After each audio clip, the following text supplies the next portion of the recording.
నమస్తే. ఈరోజు ఎంతో మహిమగల నీళ్ల మల్లేశ్వర స్వామి ఆలయం గురించి తెలుసుకుందాం. ఆలయం ముందు అందమైన ముగ్గు, దీపం.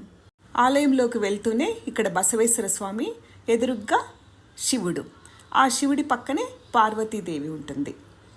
పార్వతీదేవి ముందు కూడా ఆ బసవేశ్వర స్వామి. పూర్వం రైతులు వర్షం లేక పంటలు పండక ఈ గుడికి వచ్చి తప్పెట్లు కొట్టారట. ఆ తప్పెట్లకు పక్కన ఉన్న సెలయేరులో నీరు పొంగిందట. ఈ గుడిలో తప్పెట్లు కొడితే వర్షం వస్తుందని భక్తుల నమ్మకం. ఈ స్వామిని తప్పెట్ల నీలమల్లేశ్వర స్వామి అని కూడా అంటారు. ఇక్కడ నరసింహస్వామి మన కోరిక ఆయనకు చెప్పి పక్కన పేరు రాయాలట. ఆ కోరిక తప్పక నెరవేరుతుందని భక్తుల నమ్మకం. ఈరోజు కార్తీక మాసం 3వ సోమవారము. ఇక్కడ చాలా పెద్ద జాతర జరుగుతుంది. యాజ్ ఇట్ ఈస్ గా పెడుతున్నా.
ఈరోజు కార్తీక మాసం 3వ సోమవారం.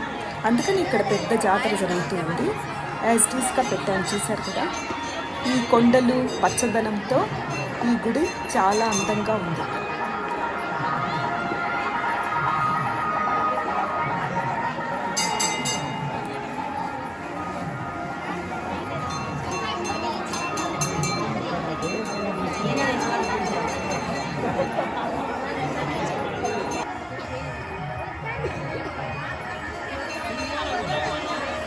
గిజిగాడి గూళ్ళు ఎంత అందంగా ఉన్నాయో చూడండి.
ఇప్పుడు మీరు చూస్తున్నది నరసింహస్వామి టెంపుల్. భక్తితో మొక్కిన వారికి మొక్కులు నెరవేర్చే తండ్రి ఆయన. అందరూ బాగుండాలి, అందులో నేను ఉండాలి. సర్వే జనా సుఖినో భవంతు. Thank you for watching. ఇక్కడ అన్నదానాల కార్యక్రమం.